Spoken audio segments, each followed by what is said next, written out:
ngunit abala sa trabaho si Ligaya kaya't walang gaanong oras para makinig. Pagkatapos ng maikling pag-uusap, binabanan ng dalawa ang telepono. Kailangan niya ng isang espesyal na medikal na record bilang isang modelo para sa proyekto, ngunit naghanap siya ng maraming araw ngunit hindi pa rin siya nasiyahan.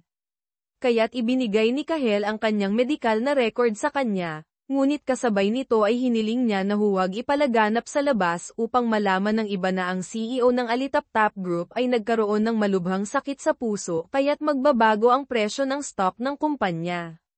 Medyo naantig si Ligaya. Kinabukasan, sinamahan niya si Kahel sa ospital para magpasuri, ngunit paglabas niya papunta sa loob, nakita niya ang tagpong ito. Naku nanay ko, anong nangyayari? Para bang hindi ka pa nakakita ng ganito? Ang pinakamahalaga ay wala namang makikita. Sa kanyang bibig, ngunit naaalala na hindi pa siya nakakakita ng malinaw, naramdaman ni Ligaya ang kaunting panghihinayang. Pagkatapos niyang makumpleto ang inspection, nang makita niya si Ligaya na nakikipag-usap sa nurse na si Banal na Pag-ibig, nakaramdam si Kahel ng hindi komportable, nagpanggap siyang masakit ang ulo niya at kailangan niya ng kaunting katahimikan. Balak niyang paalisin ang nurse na si Banal na Pag-ibig at sinabi na kung masahihin ni Ligaya ang kanyang sentido ay gagaling siya.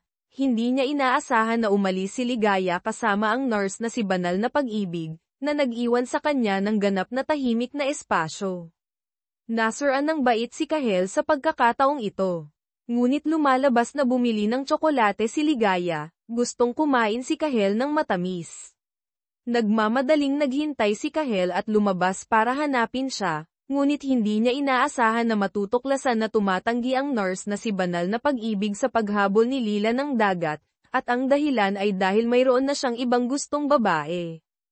Pagkatapos makita si Kahel, sinabi ng nurse na si Banal na Pag-ibig sa katapatan na gusto niya si Ligaya sa loob ng 4 na taon, tiyak na makikita niya ang kanyang mga lakas isang araw. Nagpabalik-balik si Kahel sa pagsasabi na, sa tingin ko maganda din ang babae na dumadaan, dahil ba maganda ang pagtrato niya sa'yo gusto mo na siya. Nagpakawala ng isang napakalakas na atake si Kahel, pagkatapos ay nagmamalaking bumalik sa silid. Ngunit nang makabalik, nakita niya si Ligaya na nakahiga sa sopa at natutulog, nabighani siya sa mapayapang anyo ng kalaban, kaya kumakain siya ng tsokolate. Habang nakaupo at pinagmamasdan siya. Ngunit lumalabas na gising si Ligaya, nagpapanggap siyang natutulog dahil nahihiya siya. Nang makita siya na panapanahong sumisilip, halos tumawa si Kahel. Hindi na nagawang magpanggap ni Ligaya at umupo at nakipag-usap sa kanya. Ikinwento ni Ligaya ang maikling pagkikita niya kay Liwayway, mula sa sandaling ito ganap na nilang binitiwan ang kanilang galit. Hindi ko akalain na darating ang araw na mapayapa nating pag-uusapan si Liwayway. Sa masikip na elevator, may isang lalaki na naglabas ng kanyang maruming kamay para subukang gumawa ng immoral na bagay. Sa tamang sandali, nang nagdududa ang lahat, tinapak ng lalaking nasa tabi niya ang kanyang puwit. Hoy, anong ginagawa mo? Hinipo niya ang puwit ko. Hinipo mo rin ang babaeng nasa harap mo at hindi pa rin nagsasalita. Sinusubukan pa ring magpaliwanag ang lalaki. Itinuro ni Ligaya sa tabi ang screen sa itaas at kinuha ang kanyang telepono para tawagan ang pulis. Nang makita ito, nagmadaling tumakas ang Maniakis, ngunit mabilis siyang pinusesan ni Gavino. Pagkatapos ay ipinasa siya ng lahat sa pulis. Nang lumitaw si Tala Umaga, nalaman ni Ligaya na si Gavino ay bagong boyfriend ni Tala Umaga, at nagplano si Tala Umaga na ipakilala ng maayos ang kanyang boyfriend kay Ligaya sa una, ngunit hindi niya inaasahan na mangyayari ang lahat ng ito. Namangha ang tatlo sa kapalaran. Pinuri rin ni Ligaya na mayroon ng panlasa ang kanyang matalik na kaibigan sa pagkakataong ito, na sa wakas ay nakahanap ng isang maasahang kapareha. Ngunit hindi niya alam na sa totoo lang si Gavino ay kapatid ni Liwayway. Lumipat ng eksena, nakipag-ugnayan si Kahel sa shareholder ng kumpanya at nakatanggap ng balita na naaprubahan na ang proyekto ng puso. Agad na masayang inanyayahan ni Ligaya si Kahel na kumain. Inaasahan ni Kahel ang pagkain na ito kaya espesyal na naghanda siya ng bagong suit at nagregalo kay Ligaya ng isang tambak na lipstick. Masaya silang tatlo sa loob ng ilang sandali. Ngunit ang mga hindi inaasahang kaganapan ay patuloy na dumarating. Nang papaalis na sila, nakatanggap si Ligaya ng tawag. Pagkatapos nilang mag-usap, lumabas si Kahel para maglinis, pumunta sa banyo, at pagkatapos ay natuklasan na nawawala ang kanyang anak. Nagmamadali silang nagtanong sa iba ngunit walang nakuha na impormasyon. Walang paraan, kinailangan nilang maghiwalay at maghanap. Nag-alala si Ligaya kaya halos umiyak siya. Nang balak na niyang tawagan ang pulis bigla siyang nakatanggap ng tawag. Lumalabas na nakita ni si Malakas na nagregalo ang kanyang tatay sa kanyang nanay, kaya gusto niya ring bigyan ang kanyang nanay ng surpresa. Kaya tahimik siyang umalis sa tindahan ng damit para bumili ng mga gamit, ngunit nang magbayad na siya ay walang siyang pera. Kaya nakipag-ugnayan ang tindera kay Ligaya. Dahil alam niyang natakot niya ang kanyang ina, agad na humingi ng paumanhin si Malakas, at nagpapasalamat din si Kahel dahil tinuruan ni Ligaya ang kanyang anak na unawain siya. Kaya sa halip na sisihin siya sa hindi pangangalaga sa kanyang anak, patuloy siyang humingi ng paumanhin. Labis na naantig si Ligaya. Binigyan mo si Tonton ng isang kumpletong pamilya. Siguro maaari nating kalimutan ang lahat ng nakaraan, at gamitin ang katayuan natin bilang mga magulang upang alagaan ang ating anak. Nagpasya si Ligaya na kalimutan ang nakaraan upang magsimulang muli kaya nagplano rin siyang bigyan ng regalo si Kahel, ngunit hindi niya inaasahan na makakakita ng isang set ng mga dokumento tungkol sa karapatan sa kustodiya. Naaalala ang pangako ng kalaban na hindi aagawin ang kanyang anak at lumipat sa kanyang bahay sa dahilan na kasama ang kanyang anak, naramdaman niya na niloko siya. Sa kanyang galit, biglang pinaalis ni Ligaya si Kahel sa bahay. Ipaliwanag mo na ngayon. Sabihin na ang paglapit mo sa akin at kay si Malakas ay hindi para makuha ako, upang magkaroon ka ng higit pang mga panalo sa kaso. Sabihin na hindi para sa anumang layunin ang panahong naging mabuti ka sa akin at sa anak mo. Magsalita ka. Walang sino man ang makakaagaw kay si Malakas mula sa akin. Mula ngayon, hindi mo na muling makikita si Malakas.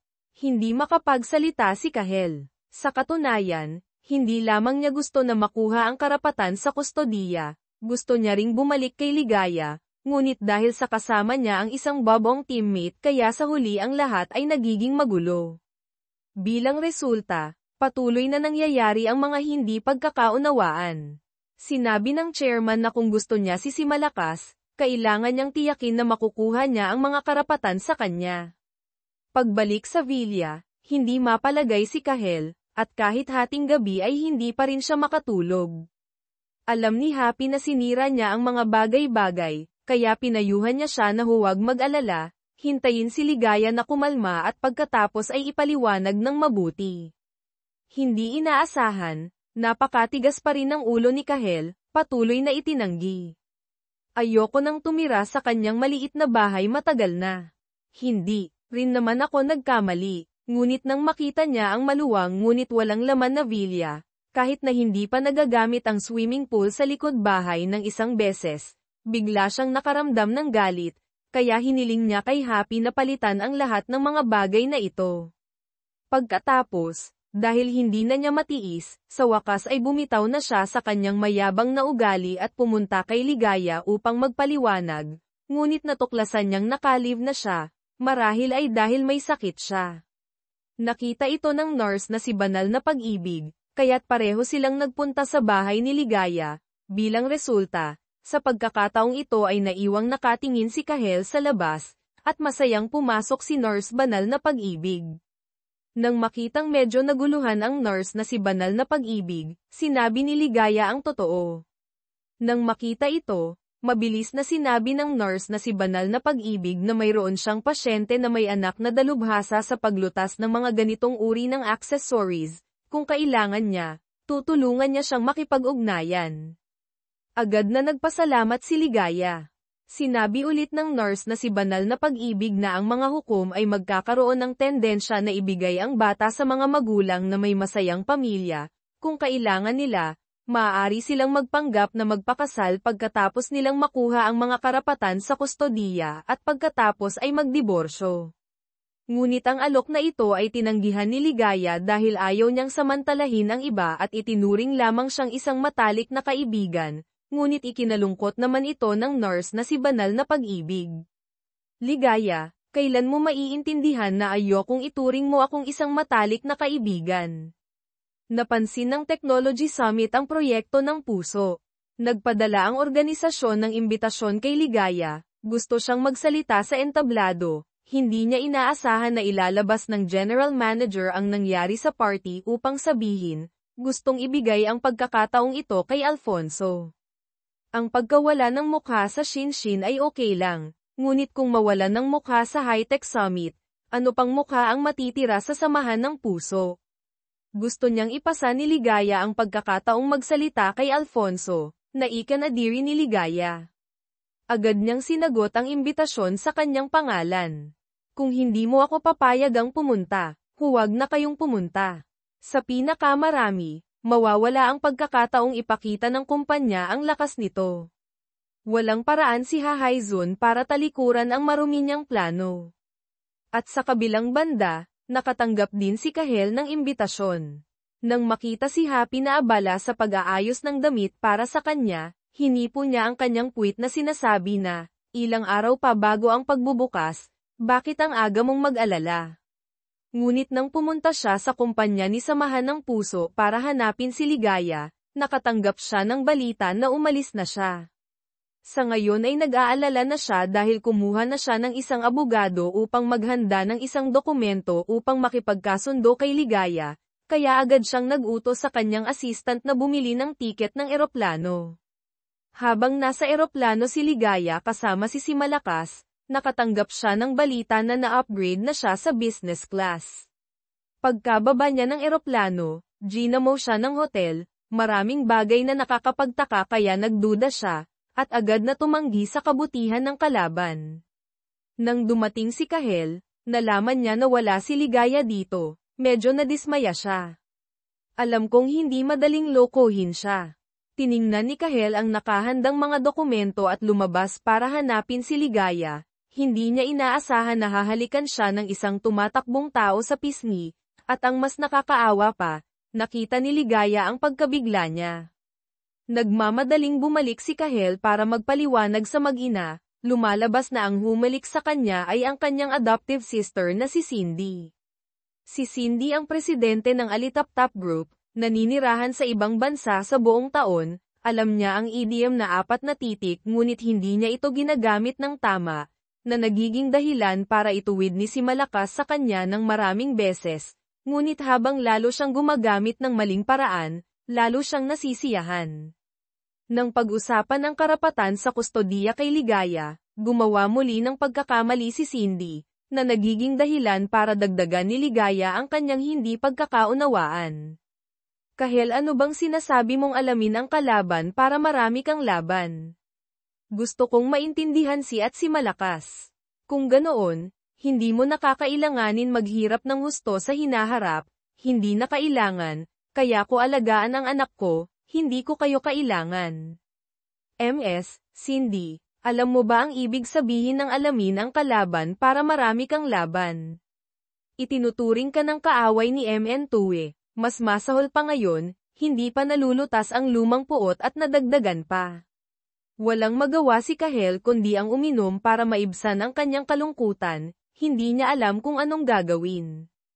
Mahinahong tinanong ni Ligaya si Malakas, kung kailangan mong pumili, sino ang pipiliin mong makasama, si tatay o si nanay? Pinili ni Malakas si Ligaya. Kahit napakabait ni Tito Kahel, mas mahal pa rin kita nanay. Nag-aalala si Ligaya na aagawin ni Kahel ang karapatan sa kustodiya, kaya naging tensyonado ang sitwasyon sa pagitan ng dalawang tao.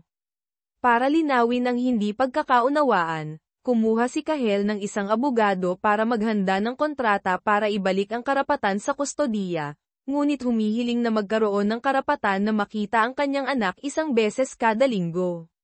Sumang-ayon si Ligaya at pumirma roon, ngunit nagagalit pa rin sa kanyang puso. Matapos ibalik ang kasunduan, sinimulan niyang paalisin ang bisita. Narinig ito ni si Malakas na nakatayo sa isang tabi kaya bumati siya sa kanyang tatay, ngunit mayroon siyang ibang plano sa kanyang isipan.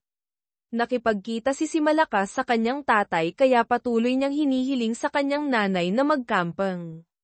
Dahil walang paghahanda tumanggi si Ligaya, hindi inaasahan, sa pagkakataong ito ay tumawag si Tala Umaga, na sinasabi na nakahanda na niya ang lahat. Paano mo nalaman na gustong magkampang ni si Malakas? Sinabi ko sa kanya. Tama, sinabi ito ni si Malakas sa akin. Naniwala si Ligaya at sumakay sa kotse kasama ang kanyang anak papunta sa dalampasigan. Pagdating niya roon, hindi niya inaasahan na makakatagpo niya si Kahel. Sa ngayon ay napagtanto niya na niloko siya. Bagamat may hindi siya nasisiyahan, ngunit nang makita niya ang kanyang anak at ama na masayang itinatayo ang tolda, napawi ang galit ni Ligaya.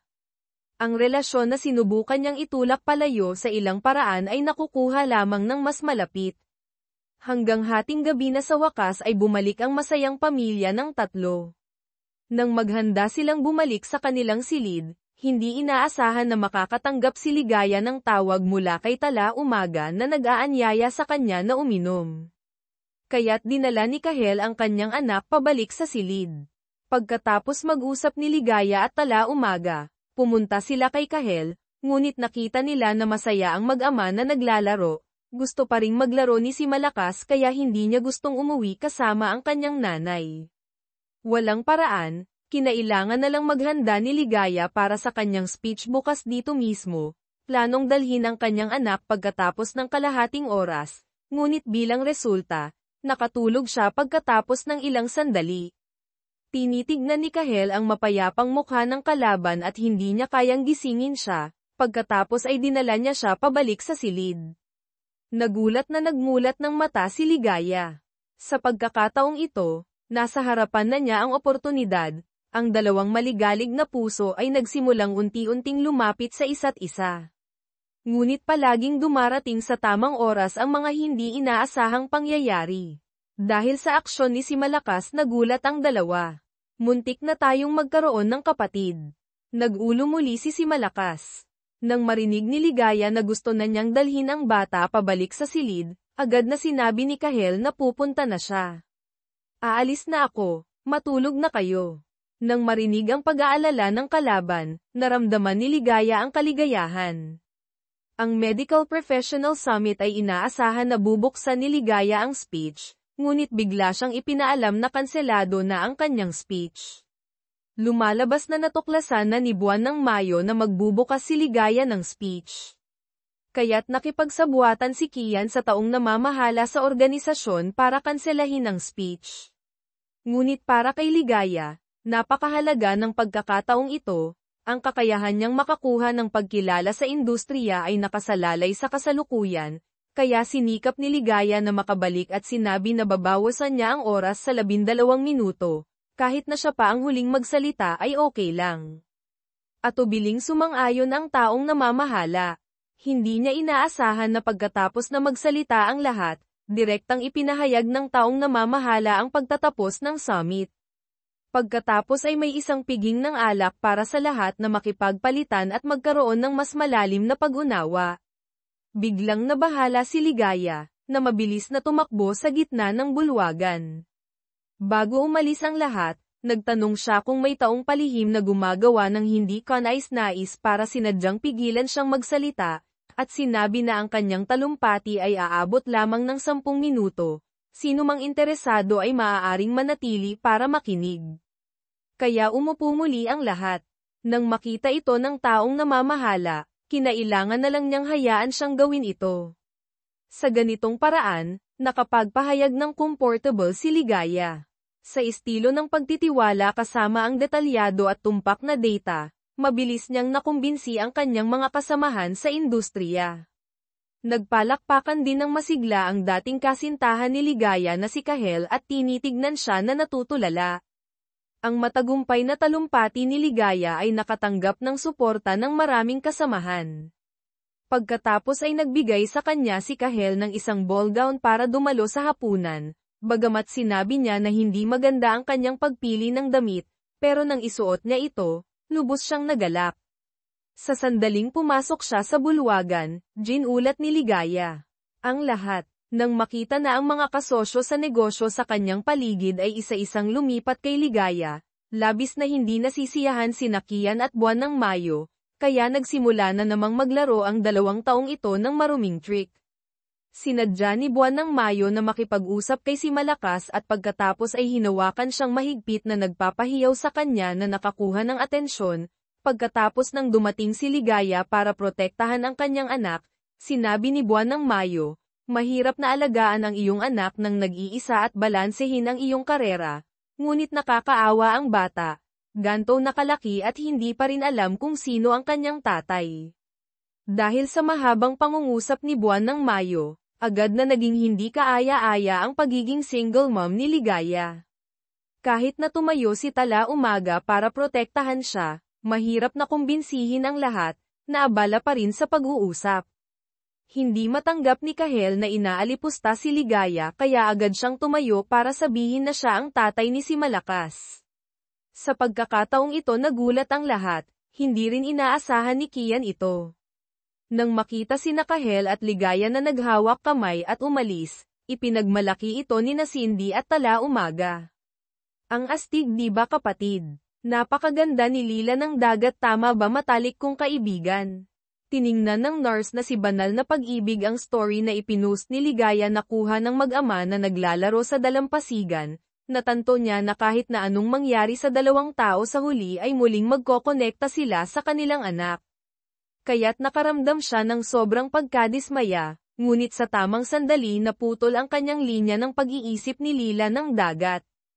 Pagkatapos kahit na lumabas siya para maaliw, ngunit ang sinabi niyang makapagpabuti ng kanyang kalooban ay ang panonood ng horror movie sa sinehan. Paimbabaw lang nanonood ang nurse na si Banal na Pag-ibig habang pasugad-sugod naman sa kanya si Lila ng dagat. Pagkatapos ng ilang hindi pagtatagumpay, direkta niyang hinayla ang kanyang kamay at niyakap siya, walang ibang magagawa si nurse na si Banal na Pag-ibig kundi hayaan siyang sundan ang kanyang gusto. Sa wakas ay natapos na ang pelikula. Inamin din ni Lila ng dagat na para makakuha ng mas maraming pisikal na contact kaya sinadya niyang pumili ng pelikulang horror. Sinabi pa niya na kahit alam niyang hindi pa nakakalimutan ni Nurse Banal na Pag-ibig si Ligaya, pero walang problema magagawa niya rin itong kalimutan. Kahit na sa kabila ka ay lalaking side character, pero sa tabi ko palagi kang lalaking main character. Sa harap ng mga salitang napakatotoo at tapat, naantig ang nurse na si Banal na Pag-ibig, sa unang pagkakataon ay inimbitan niya si Lila ng dagat na kumain ng late night snack. At sa kabilang banda, sina Ligaya at Kahel ay umalis sa reception na magkahawak kamay. Pagkatapos maglasing sinabi ni Ligaya ng lakas loob na, gusto mo pa rin ba ako? Ang biglaang salita ay nagdulot kay Kahel na hindi niya alam kung paano tutugon. Pagkatapos niyang mag-isip, nagdesisyon na siyang magbigay ng sagot nang hindi na naging mapayapa si Ligaya at sinukan siya. Kahit na nagpalit na ng damit si Kahel at lumabas, tulog na si Ligaya. Hanggang sa nagising si Ligaya kinabukasan, naalala niya ang nangyari kagabi at agad na nagsisi. Ang alak ay hindi magandang bagay. Hirap na akong maglakas loob na magtanong, dapat nagtanong ako hanggang sa huli. Ngunit bago pa siya pumunta para magtanong, nagpakitang gilas na si Kahel, may 2 mannequin na siya at si Ligaya. Ang lahat ng detalye ng nakaraan ng 2 tao ay inikwento ni Kahel. Humihingi siya ng tawad habang nagpapasalamat sa kanya dahil sa magandang pangangalaga kay si Malakas. Sinabi niyang gagamitin niya ang kanyang buong buhay para bayaran ang pagsisikap ni Ligaya. Naantig at lumuha si Ligaya. Pagkatapos ay inilabas ni Kahel ang bracelet mula sa 5 taon na nakalipas, ipinasuot ito sa kanya, nang maghanda siyang magtapat ulit biglang dumating at ginulo si Gavino. Tatanong ko lang sa'yo kung si Liwayway ba talaga ang namatay sa aksidente ng sasakyan noong taong yun. Kung sa huling sandali siya ba ay gusto pang mabuhay kaya't nag-agawan kayo sa bumaba ng sasakyan at sinira ang pagkakataon niyang makaligtas. Ang dapat na namatay noon ay ikaw. Ikaw ang pumatay kay Liwayway. Ikaw ang pumatay sa ate ko. Lumalabas na hindi pa katagalan, nakatanggap si Gavino ng abiso mula sa pulis na sinasabing natagpuan nila ang kanyang ate, pero namatay siya sa isang aksidente ng sasakyan 5 taon na ang nakalipas. Noong panahong iyon bumaba ng sasakyan si Liwayway kasama ang babaeng nagngangalang Ligaya. Pero dahil hindi niya alam kung bakit nagkaganito, kaya hinala ni Gavino na pinatay ni Ligaya si Liwayway. Ayon kay Gavino, posibleng bumaba ng sasakyan si Liwayway, ngunit dahil nag-agawan sila ni Ligaya kaya hindi na niya nagawang bumaba ng sasakyan. Sa harap ng tanong ni Gavino, hindi alam ni Ligaya kung paano tumugon. Sa pagkakataong ito ay sumali si Kahel. Anong nangyari kay Liwayway, gaya ba ng sinasabi niya? Sandaling natulala si Ligaya, hindi niya inaasahan na pagkatapos lang nilang magsalita ng ilang nakakaantig na salita ay babaliktad na siya at magtitiwala sa labas. Labis na siyang nasaktan sa pagpanaw ni Liwayway noon, at mas sumakit pa ngayon. Agad na tumakbo si Tala Umaga sa pagkakataong ito, ngunit pansamantalang hindi pinansin ni Ligaya, hindi rin siya nagpaliwanag, ngunit sinabi kay Kahel na kung may anumang pagdududa, maaari siyang kasuhan sa hukuman, pagkatapos ay pinalayas niya ang 2 lalaki. Kaagad, hinabol siya ni Tala Umaga at sinabi kay Kahel na, paulit-ulit na nahuhulog si Ligaya sa'yo, naiinis ako para sa kanya. Sabihin ko sa'yo, napakasimple naming mga babae, kung hindi kami 100% na magtitiwala hindi namin kailangan. Nag-usap ang 2 lalaki tungkol kay Liwayway sa labas, si Ligaya naman ay umiiyak sa silid. Tinanggal niya ang bracelet na regalo ni Kahel at gumawa ng desisyon. Nang sabihin ni Gavino na hindi niya patatawarin si Ligaya, lumitaw siya sa likod ng 2 tao, na nagsasabing, hindi na kailangan patawarin. Kung gusto niyong malaman ang totoo, pumunta kayo sa lugar kung saan nangyari ang insidente, may saksi na kayang patunayan na wala siyang sala. Pagkatapos, sumakay sa eroplano ang 3 tao papunta sa bayan ng Batoilaw. Sa pamamagitan ng pulis na humahawak ng kaso noong taong iyon, nakahanap sila ng saksi. Ayon sa kwento ng taong ito, noong taong iyon nawalan ng kontrol ang bus at lumabas sa kalsada dahil pumutok ang gulong nito. Nang makita ito ng mga pasahero, isa-isa silang tumakas. Nagtutulungan sina Ligaya at Liwayway at naghanda ring bumaba ng sasakyan para makatakas, hindi nila inaasahan na biglang itutulak ni Liwayway si Ligaya palabas para bumalik at kunin ang isang litrato. Balak tulungan ni Ligaya si Liwayway, ngunit hindi inaasahan na babaliktad ang sasakyan na naging sanhi para malaipad siya palabas. Pero hindi ganoon ang sinabi ng iba. Noong panahong iyon, ako lang ang malapit sa 2 dalagang ito sa bus, ganito, manunumpa ako na totoo ang lahat ng sinasabi ko. Sa pagkakataong ito, wala nang masabi si Gavino, at nakaramdam ng labis na hindi mapalagay si Kahel sa kanyang puso. Ibinigay ni Ligaya ang larawan na kinuha ni Liwayway kay Gavino, lumalabas na larawan ni Gavino at Liwayway noong nasa welfare home pa sila. Sinabi ni Ligaya kay Gavino na bago ang masamang kaganapan nahulog siya sa kawalan ng pag-asa dahil sa ilang problema, ang ngiti ni Liwayway ang nagdagdag ng lakas upang hilahin siya palabas sa negatibo. Kaya't kung gustong pumayag ni Gavino, maaari niya siyang ituring na isang kapatid. Biglang lumitaw si Kahel sa likod ng 2 tao na nakakarinig ng lahat ng ito at ngumiti. Dahil pinaghihinalaan ng kanyang minamahal, umupo si Ligaya at umiyak ng masakit at nagpas siyang putulin ang komunikasyon sa kalaban. Nang malutas na sa huli ang hindi pagkakaunawaan, inakala ni Kahel na napatawad na siya, ngunit kahit anong sabihin niya ay hindi pa rin pumapayag si Ligaya. Kahit nang umalis siya, hindi niya siya sinabihan. Nakita mo ba si Ligaya? Ngayong umaga nagpadala siya ng mensahe na sinasabing babalik na siya, hindi na siya babalik kasama tayo. Nang bumisita sina Kahel at Gavino sa dating lugar, nagtanong si Gavino, kung hindi ka nagkamaling tinawag si Ligaya na Liwayway, mamahalin mo ba siya? Tiyak na sumagot si Kahel na oo, Dahil ang taong mahal niya ay hindi ang taong may pangalan na Liwayway kundi ang taong nabubuhay pa, si Ligaya. Agad na naintindihan ni Gavino. Sa loob ng maraming taon, pinondohan ni Kahel ang ampunan. Nang marinig ang balita ng kanyang pagbisita, personal siyang sinalubong ng direktor, na nagsasabing dumalaw rin si Ligaya kaninang umaga. Tuwang-tuwa si Kahel nang marinig ito, at agad siyang tumakbo palabas para hanapin siya. Hindi nagtagal, natagpuan niya si Ligaya sa isang berdeng parang, ngunit mas kalmado si Ligaya kaysa sa kanya. Hindi bale kay Kahel, at sinabi niya ang nilalaman ng kanyang puso. Mahal kita. Gusto kong makasama ka sa lahat ng araw ko. Ngunit hindi pumayag si Ligaya. Natapos na ang kanilang kwento 5 taon na ang nakalipas. Kahit na dahil sa kanilang relasyon kamakailan ay gustong magsimula muli ni Ligaya, na-realize niya dahil sa pangyayaring iyon, laging may hadlang sa pagitan nila, ayaw na niyang ulitin ang parehong pagkakamali dahil kay Liwayway, kaya ayaw na niyang tanggapin si Kahel.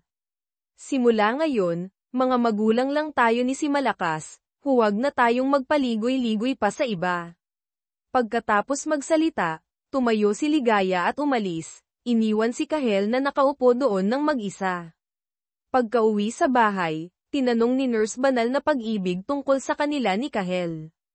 Nang malaman niyang tuluyan nang naghiwalay ang dalawa, lihim na nagalak si Nurse Banal na Pag-ibig, ngunit pagkatapos ng isa pang pag-uusap, nalaman niyang wala siyang pagkakataon.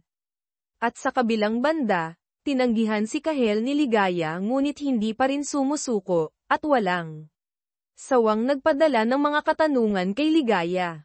Kahit na hindi sinasagot, hindi nito mababago ang kanyang determinasyon na magtiyaga.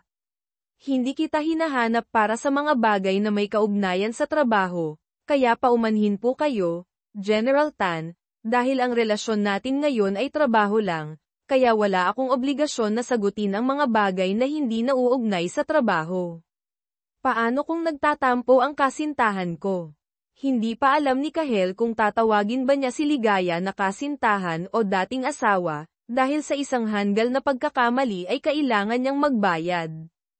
Upang iligtas ang relasyon, kailangan pa niyang humingi ng tulong mula sa internet. Naghahanap ng mga paraan upang suyuin ang iyong minamahal, sa kasamaang palad, walang pag-asa. Hindi inaasahan, sinabi ni Happy sa kanya na madaling malutas ang hindi pagkakaunawaan. Pagkarinig nito, agad na inanyayahan ni Kahel si Happy na humiga sa isang chaise lounge, habang siya ay nakaupo sa ibaba na may hawak na payong, na parang isang tuta. Dahil sa pagsusumamo ni Kahel, sinabi ni Happy ang totoo. Nabasa na niya dati ang isang libro na nagsasabing ang matigas na babae ay natatakot sa lalaking nagpupumilit. Kaya ang paghabol sa kanya ay maaaring ang pinakamahusay na paraan, bukod pa rito mayroon silang anak, mukhang tama rin, hindi ba? Anong libro ang binasa mo? Asawa ng tagumpay na babae, kailangan mong bilhin ang librong ito, bilhin mo ang lahat ng kopya. Kung may Volume 1 at Volume 2, bilhin mo ang lahat dito. Nang gabing iyon, nagdahilan si Kahel na ihatid si Malakas upang makapasok sa bahay, at kahit na makapal ang mukha na kumain ng hapunan. Pagkatapos ay iminungkahi pa niya na manood ng sine, ngunit pagkababa sa lobby ng gusali, iniwan na ni Ligaya ang mag-ama at umalis para magsaya. Dahil dito, nawalan ng lakas si Kahel na gumawa ng kahit ano. Pagkatapos ay nakipagkita siya kay Gavino, 2 lalaking nagdurusa dahil sa pag-ibig ang bumuo ng alyansa. Hindi ako pinapansin ngayon ni Alamid, pero nag-aalala pa rin siya sa'yo. Ayaw akong makita ni Tala umaga ngayon, pero kaya kong makipag-usap sa kanya. Pagkarinig sa payo ni Gavino, sa unang araw ng pagpapatupad ng plano, binuksan ni Ligaya ang pinto ng opisina at nakalanghap ng halimuyak ng mga bulaklak na pumuno sa silid, nangati ang kanyang ilong kaya agad siyang bumahing. Pagkatapos ay sinabi niya sa kanyang mga kasamahan na itapon ang lahat ng mga bulaklak sa mesa.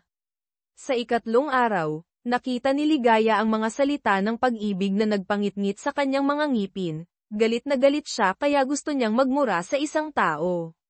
Sa ika-4 na araw, Nagdahilan si Kahel na may trabaho at pumunta sa samahan ng puso para dumalo sa isang pagpupulong at sinadyang umupo sa tabi ni Ligaya. Patuloy siyang lumalapit sa kanya at kumikindat ng mapagmahal. Galit na galit si Ligaya kaya itinulak niya siya. Bilang mga taong nagkasala, bumuo ng alyansa sina Gavino at Kahel upang ituloy ang pag-ibig, ngunit hindi inaasahang nakatagpo sila ng patuloy na mga paghihirap sa harap ng mga babae.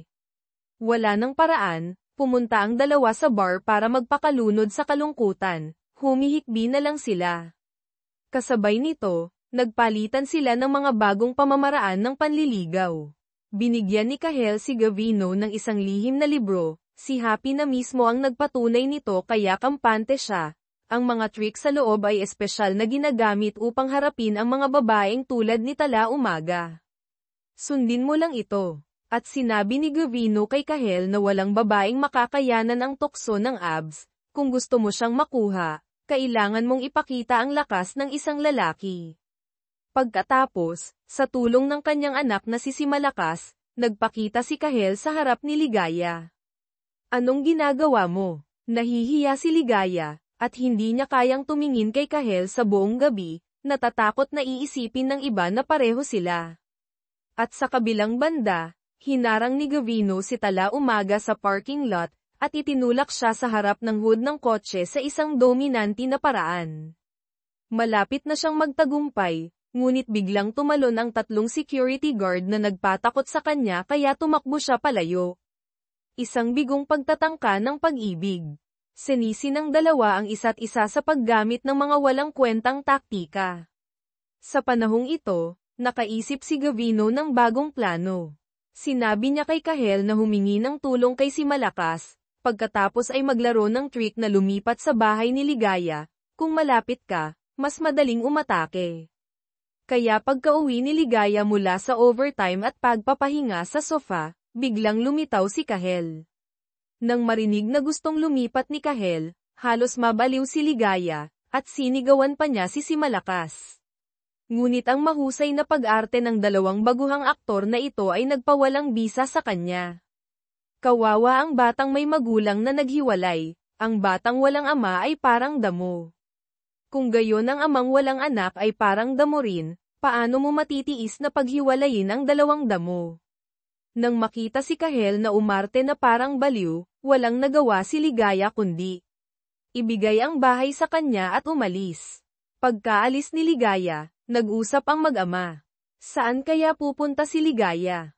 Kung hindi sa bahay ni Mama Tala Umaga, pupunta siya sa bahay ni Papa Banal na Pag-ibig. Pagkarinig nito ni Kahel, agad siyang nag-alala, kaya tumakbo siya sa bahay ng kapitbahay niyang si Nurse Banal na Pag-ibig para mag-check. Ang resulta ay hinaranggan siya sa pinto, at hindi siya pinapasok kahit anong sabihin niya.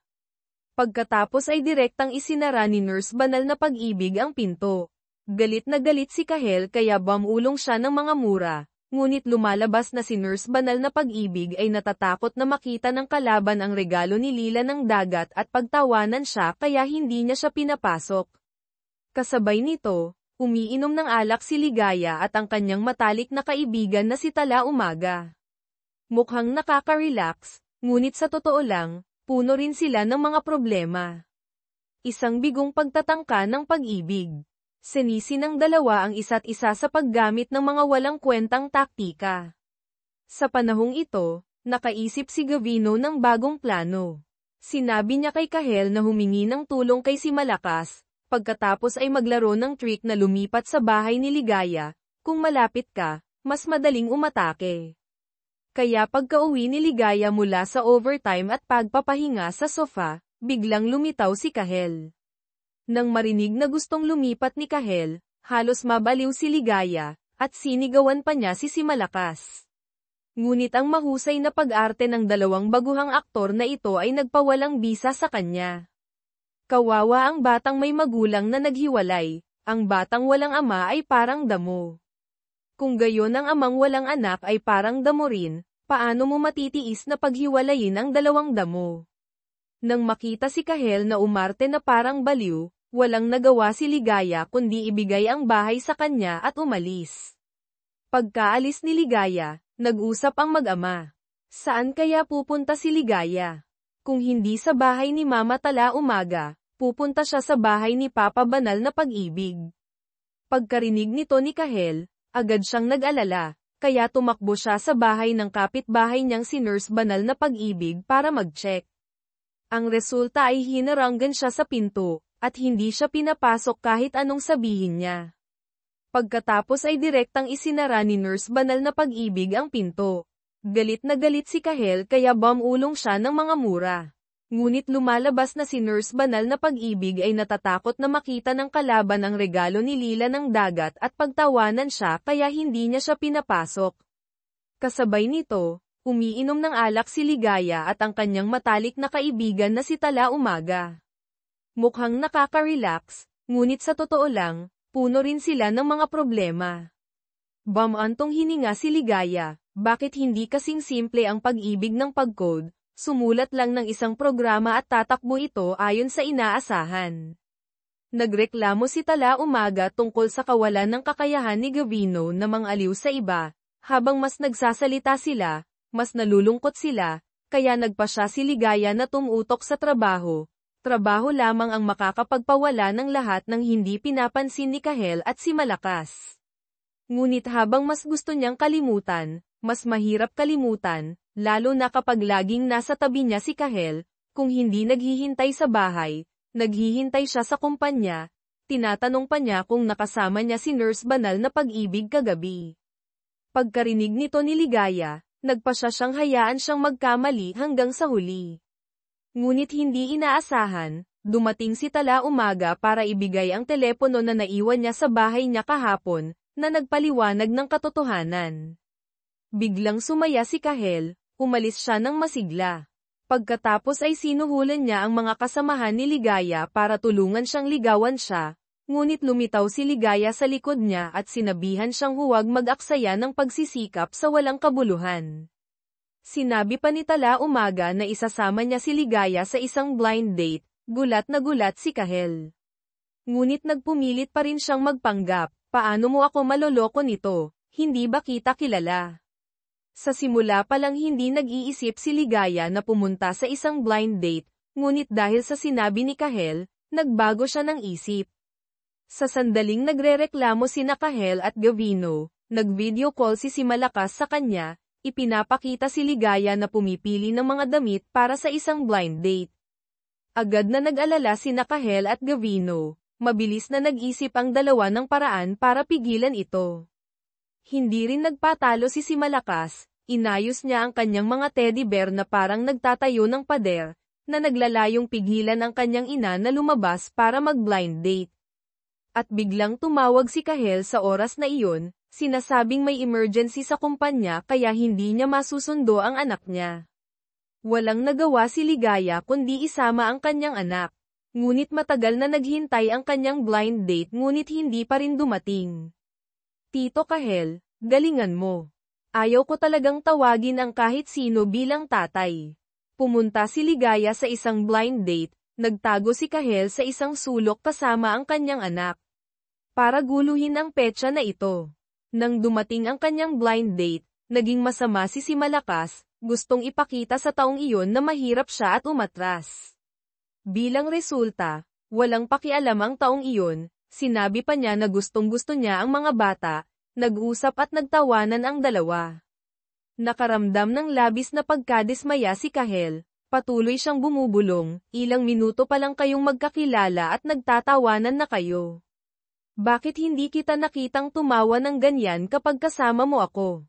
Nabigo ang aksyon ni Malakas sa oras na ito.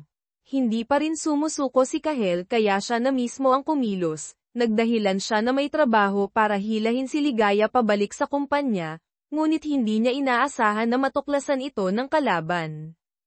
Kaya mabilis niyang sinabi na pumunta siya doon para sunduin ang kanyang anak.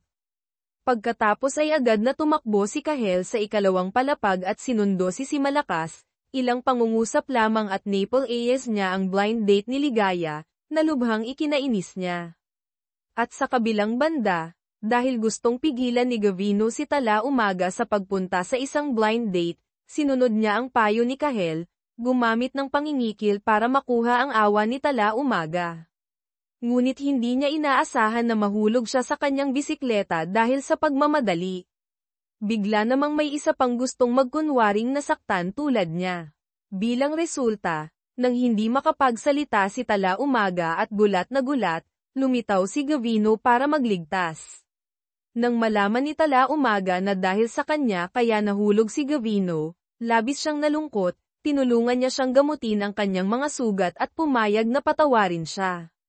Ngunit nang sinisermo na ni Ligaya si Kahel, itinago ni Tala Umaga ang kanyang pakikipagkasundo kay Gavino. Sinabi pa niya na nabigo ang kanyang blind date kaya kailangan niyang pumunta sa maraming blind date sa hinaharap. Dahil dito, labis na nag-alala si Gavino. Bakit sinabi mo pa ring pupunta ka sa isang blind date? Gusto mo lang tulungan si Ligaya, kapag sumama ka sa kanya, mas gugustuhin niyang pumunta sa isang blind date. Pagkarinig nito, hindi maiwasang mag-alala ni Gavino. Kaya tumakbo siya para payuhan si Kahel. Alisin mo ang iyong kayabangan at kapalaluan, sa halip ay subukang maglamang, magpakakyut, at kahit na magpakaawa. Pagkatapos ng lahat, ang mga babae ay may likas na ugali ng pagiging ina kaya madali silang maantig sa mga bagay na ito, mataas din ang rate ng tagumpay. Nakita ni Kahel na may katwiran din. Nang gabing iyon, umupo siya sa isang bench na naghihintay sa pagbabalik ni Ligaya. Nagpanggap siyang inaatake sa puso para linlangin siya na bigyan siya ng CPR. Hindi inaasahan, nakita ni MN Tuwe ang kanyang plano, hindi lamang siya nabigo kundi mas lalo pang ikinainis ni MN Tuwe sa kanya. Kinabukasan, sinabi ni MN Tuwe kay Tala Umaga, maaari mo bang tulungan na mag-ayos ng ilang higit pang mga blind date? Okay, naiintindihan ko. Sobrang kawawa ni MN Tuwe. Isang solong ina, kamakailan ay lagi siyang ginugulo ng tatay ng bata. Para makatakas sa sitwasyong ito, patuloy siyang pumapayag na pumunta sa mga blind date, ngunit ang mga taong nakikilala niya ay kung ano-ano lang. Kung hindi siya pinapuna dahil sa pagtanda, hihingin nilang magkaanak muna bago magpakasal. Ilang pangungusap lang ang nakapagpainis na kay Ligaya. Sasabihin ko sa'yo, iba ang mga lalaki sa mga babae. Tignan mo ako, bagamat 32 na ako, nasa punto ako ng pinakamalakas na attraction ng isang lalaki, tignan mo ang mga babae. Kapag lampas na sa 30 taong gulang, mas lalong walang halaga. Sa harap nito, anuman ang sweldo o antas ng edukasyon, habang mas nakikinig si Ligaya, mas lalo siyang nagagalit, kaya direkta niyang sinabihan ang kalaban na aso at umalis ng may kumpiyansa. Hindi niya inaasahan na haharangin siya ng kanyang karibal na si Kian, sinasabi na gusto siyang i-sponsor. Buti na lang at napansin agad ito ni Kahel, sinuntok niya sa mukha ang basurang iyon. Bagamat tinulungan siya ni Kahel na makatakas, hindi pa rin siya pumayag na magpatawad. Kahit na patuloy siyang ginugulo ng kalaban, hindi niya planong makipagbalikan. Pwede bang hindi ka na pumunta sa isang blind date sa hinaharap?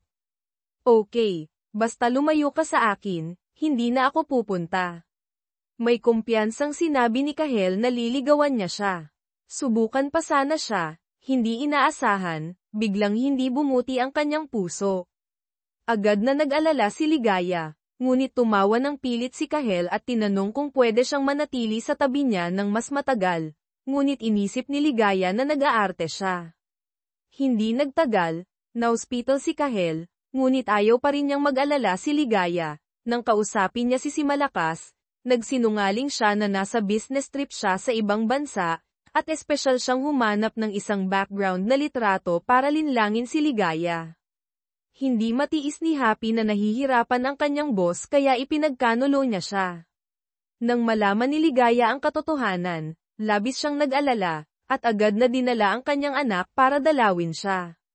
Dati, nagpanggap kang may sakit para mag-alala ako at intindihin kita, kaya ngayon nagpanggap kang hindi may sakit dahil takot kang mag-alala ako. Sa ilang simpleng pangungusap na ito, nagpa siya si Ligaya na manatili para alagaan siya, at nagustuhan din ni Kahel ang maaliwalas na kapaligiran ng isang pamilya ng 3. Sana mas marami pang araw na magkasakit ako. Ang pagdating ng kanyang kapatid na si Cindy ay nakagulo sa kanyang mga pangarap. Labis na hindi nasiyahan si Kahel. Tignan mo, pagdating mo lang, nakita ni Ligaya na mayroon akong tagapag-alaga kaya isinama niya ang kanyang anak. Ngunit ang balitang dinala ni Cindy ay labis na kinagigiliwan ni Kahel. Ang malaking shareholder ng Samahan ng Puso ay naghahanda na ibenta ang kumpanya. Agad na hiniling ni Kahel kay Happy na kalkulahin ang halaga ng merkado ng Samahan ng Puso, dahil kung ito ay bibilhin ng ibang mga kumpanya, ang proyekto ng puso ni Ligaya ay tiyak na maaapektuhan. Kaya plano niyang bilhin ang Samahan ng Puso para tiyakin na patuloy na magiging maunlad ang proyekto. Para makabalik kay Ligaya, maraming trick na ang ginawa ni Kahel ngunit nabigo pa rin siya, ngunit hindi siya pananghinaan ng loob. Pagka-uwi mula sa ospital, nagsimula siyang magpanggap na kawawa para makuha ang kanyang simpatiya. Gustong gamitin ito para manatili si Ligaya at alagaan siya. Tinutulungan din siya ng kapatid niyang si Cindy at anak niyang si Malakas. Sabay-sabay silang umarte, lahat sila ay nagpakita ng awa na nagpatawa kay Ligaya. Sige na, sige na. Mananatili kami ni si Malakas dito para alagaan ka sa mga susunod na araw. Biglang nagalak ang mga taong ito pagkarinig nito. Kinindata ni Cindy ang kanyang kapatid at umalis kasama si Happy, iniwan ang espasyo para sa pamilya ng tatlo. Nang dalhin ni Ligaya ang kanyang love bento, masaya itong kinain ni Kahel, ngunit pagkatapos ay nagpakita siya ng masakit na ekspresyon. Gaya ng inaasahan, nahulog sa bitag si Ligaya, gusto niyang bumawi at tikman ito pero sinamantala niya ang pagkakataong halikan ang kanyang kamay. Nahihiya si MN2 kaya tumakbo siya palayo, at sa gabi ay inaayos pa rin ni Kahel ang mga bagay na may kaugnayan sa trabaho. Medyo hindi nasiyahan si Ligaya, dahil isa rin siyang pasyente, sinabi rin ng doktor na kailangan niyang alagaan ang kanyang sarili ng mabuti. Hindi masyadong pinansin ni Kahel ito. Malinaw na nasa sala ka, ngunit mas lalo kitang namimiss. Halika umupo dito, sinabi niya kay Ligaya. Ang malaking shareholder ng Samahan ng Puso ay may intensyon na ibenta ang kanyang mga share. Ito ang balitang natuklasan ni Cindy at ni Kahel sa iba't ibang partido, at mayroon ding mga alingawngaw na lumitaw sa larangan ng pamumuhunan. Napagtanto ni Ligaya na maaaring maapektuhan ang proyekto ng modelo ng puso, kaya nagpasya siyang alamin ang tungkol sa isyong ito. Mabilis siyang inaliw ni Kahel, ako na ang bahala sa lahat. Ngunit gusto pa rin ni Ligaya na ihatid ang kanyang anak pauwi. Bukas na lang ulit tayo dadalaw. Hindi inaasahan, umarte si Kahel na, ganyan ang sakit sa puso, maaaring mamatay anumang oras, okay lang na umuwi si Ligaya para hindi siya mataranta. Sumabay din si Malakas sa pagkakataong ito para dagdagan ang drama para sa kanyang tatay. Umuwi ka na, Nay. Hayaan mo na lang itong dalawang pasyente na may sakit sa puso na magtulungan. Kahit na alam niyang sinasadya ng mag-ama na magpanggap na kaawa-awa, hindi pa rin matiis ni Ligaya na ilantad sila. Kaya kumuha siya ng upuan na balak niyang tulugan sa tabi ni Kahel, para mas madali kung may anumang kahilingan si Kahel. Nang marinig ito ni Kahel, agad siyang nagalak, kahit anong hiling pwede. Nang marinig ni Ligaya ang implikasyon sa likod ng kanyang mga salita, nagalit siya kaya sinuntok niya siya sa mukha ng unan, bilang resulta ay hindi sinasadya na linlang siya nito. Nalaman ni Ligaya na gusto ng malaking shareholder ng kumpanya na ibenta ang kanyang mga share. Bilang direktor, nag-aalala siya na maaapektuhan ang mga proyekto sa pag-unlad, kaya nagpunta siya at si Tala umaga para bisitahin si Hahay Tung. Kinumpirma ni Hahay Tung ang insidente at sinabi kay Ligaya na galingan niya, bilisan ang pag-unlad ng proyekto, para maibenta ang kumpanya sa mataas na presyo. Labis na nag-alala si Ligaya pagkatapos marinig ito. Pagkatapos ay tinawagan siya ni Cindy para imbitahan siyang kumain, lumalabas na malapit na siyang umalis ng bansa, dahil hindi siya mapakali tungkol sa kanyang kapatid. Gusto niyang humingi ng tulong kay Ligaya para alagaan siya. Huwag mo akong tanggihan, at huwag mo rin tanggihan si Kahel, wala siyang pamilya mula pagkabata, ikaw at si Malakas ang kanyang liwanag. Sa harap ng taimtim na pakiusap mula sa kaibuturan ng puso ni Cindy, nahirapang tanggihan si Ligaya, kaya masaya siyang pumayag. Hindi inaasahan, pagkauwi sa bahay, naghanda si Kahel ng isang romantikong sorpresa para sa kanya, bilang pasasalamat sa kanyang pag-aalaga. Nang makita ang mabagal na paggalaw ng dagat ng mga bituin, nagustuhan ito ni Ligaya. Ngunit ang mga bagay tungkol sa kumpanya ay laging nakabara sa kanyang lalamunan.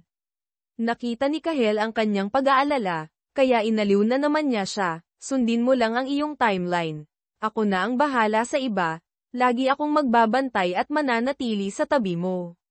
Marahil ito ang pinaka-nakamamanghang salita sa mundo, at naantig din si Ligaya. Kinabukasan, pumunta siya sa ospital para kunin ang medical report ni Kahel. Hindi inaasahan, nagkataong nakasalubong niya si Kian. Sinabi niya kay Ligaya na may balak siyang bilhin ang samahan ng puso, nakipagkita na rin siya sa malalaking shareholders, kung gusto niyang malaman kung anong napag-usapan nila, pwede siyang sumama. Kahit na kinasusuklaman ni Ligaya ang basurang ito, nag-aalala pa rin siya tungkol sa kanyang proyekto ng puso, walang ibang paraan, sumakay si Ligaya sa kotse ni Kian. Nakita ito ni Kahel at dahil sa pag-aalala, sinundan niya ito. Makalipas ang ilang sandali, dinala ni Kian si Ligaya sa isang ilog. Lumalabas na 5 taon na ang nakalipas, nagtrabaho si Ligaya kay Kian sa loob ng ilang panahon, pagkatapos ay nagbitiw siya dahil labis na ang pag-uugali ni Kian sa kanya. Ngayon ay may intensyon si Kian na gamitin ito para pilitin siyang sumama sa kanya. Sinimulan pa niyang gawin ang kanyang masasamang trick. Ano bang meron sa akin na hindi maganda? Bakit si Kahel pwede ako hindi? Anong dapat kong gawin para makuha ka? Pagkatapos subukang makatakas sa pagkakahawak, sinuntok siya ni Ligaya, pagkatapos ay gumamit siya ng siko para pabagsakin ang basurang ito, pagkatapos ay naalala niya ang nakakatakot na eksena at naramdaman niya ang panginginig. Sa wakas ay dumating na rin si Kahel. Pagkakita nito, sinabi niya kay Ligaya, huwag kang matakot, ako na ang bahala dito. Ngunit hindi pa rin bumuti si Ligaya, nakakaramdam pa rin siya ng pagkaalala. Buti na lang laging nasa tabi niya si Kahel. Huwag kang matakot, nandito na ako. Kung gusto mong umiyak, umiyak ka lang. Dahil sa kanyang magandang hitsura, nang pumasok siya sa lugar ng trabaho, natanggap niya ang pagtrato ng boss. Ipinagkatiwala niya sa kanya ang pinakamahalagang mga proyekto ng kumpanya. Akala niya dati na nagmamalasakit ang boss sa kanyang mga kakayahan, ngunit sa huli ay nalaman niya na mayroon pala siyang ibang motibo. Ligaya, sobrang hindi ako stable ngayon, pwede ba tayong uminom ng isang baso? Hindi makatanggi si Ligaya kaya pilit siyang sumimsim. Ngunit hindi siya marunong uminom at bigla siyang umubo.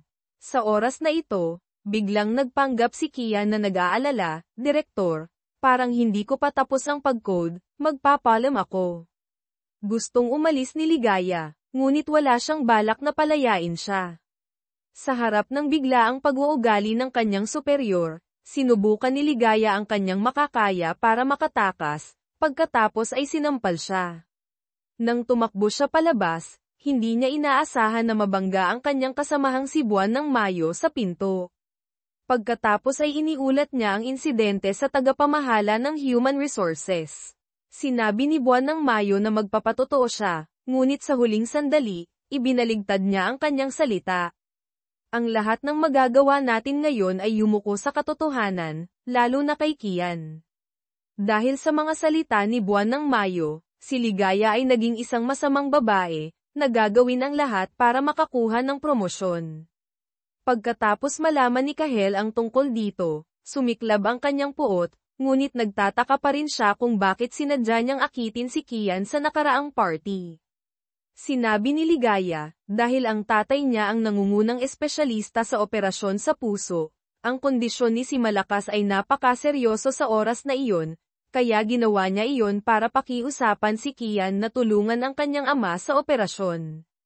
Nakaramdam ng pagkakasala si Kahel dahil noong kailangan siya ng mag-ina, wala siya sa tabi nila, sa halip ay sinabi niya ang mga bagay na lubhang nakakasakit kay Ligaya. Kahit na hindi mababawi ang nakaraan, gusto niyang pagbayarin si Kian ngayon. Mabilis siyang pinigilan ni Ligaya, sinasabing ang mga taong tulad ni Kian ay hindi karapat-dapat na sayangin nila ang kanilang oras, ayaw kong masangkot ka na naman dito. Ngunit pumunta pa rin si Kahel sa ospital para hanapin si Kian. Pagkagising niya, nagbanta siyang kakasuhan si Ligaya sa sadyang pananakit, ngunit tila nakalimutan niya na siya ang unang nanakit, ang ginawa ni Ligaya ay lehitimong pagtatanggol sa sarili. Sinabi rin ni Kahel na kukuha siya ng pinakamahusay na abogado para kay Ligaya, ang panliligalig na ginawa niya sa kanya 5 taon na ang nakalipas ay kailangan ding imbestigahan muli. Kapag nakahanap siya ng ebidensya, kakasuhan si Kian, kahit na hindi siya makahanap ng ebidensya. Ang balita ay malalantad din sa internet, papayagan kaya siya ng malalaking shareholders ng samahang mapagkalinga sa oras na iyon. Binabantaan mo ba ako? Kaya ko bang bantaan ka? Ang sugat mo ngayon ay wala pa sa sakit na naranasan ni Ligaya 5 taon na ang nakalipas. Habang nag-uusap ang dalawa sa silid ng ospital, tinawagan ni Happy si Ligaya sa labas ng pinto.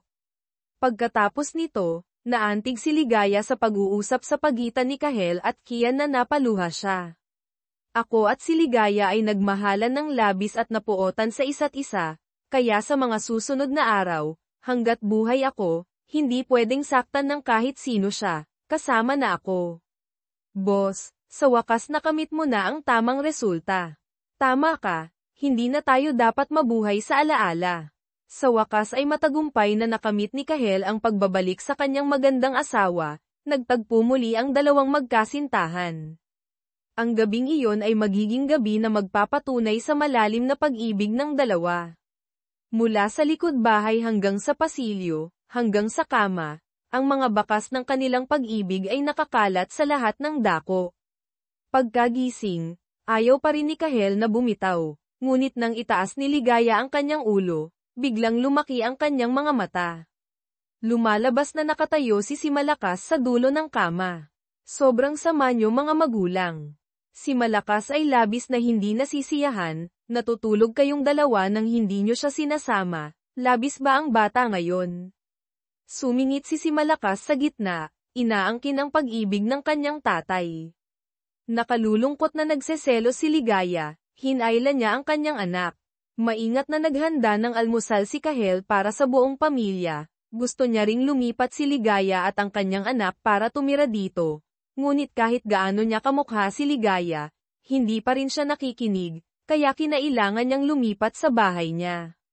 Gayunpaman, dahil sa kanyang mga alalahanin sa trabaho, ayaw ni Ligaya na ihayag ang kanilang relasyon sa oras na ito, na nagpainis kay Kahel.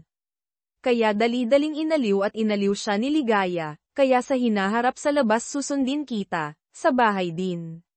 Nang marinig ito ni Kahel, lumiwanag ang kanyang mga mata, agad siyang humiling ng mas mataas, naghalikan ang dalawa, nawala ang kotse pero dinala sa kama ang isa't isa. Ngunit biglang natuklasan na natutulog ang kanyang anak, na sumisira sa kapaligiran. May asawa na si Kahel ngayon kaya wala siyang pakialam na saktan ang damdamin ng kanyang anak, agad niyang binuhat si Malakas pabalik sa silid, pagkatapos ay nagkaroon silang dalawa ng intimate moments. At sa kabilang banda, dahil naghahanda na ang malaking shareholder ng Samahan ng Puso na ibenta ang kanyang mga share, medyo nag-alala si Tala Umaga.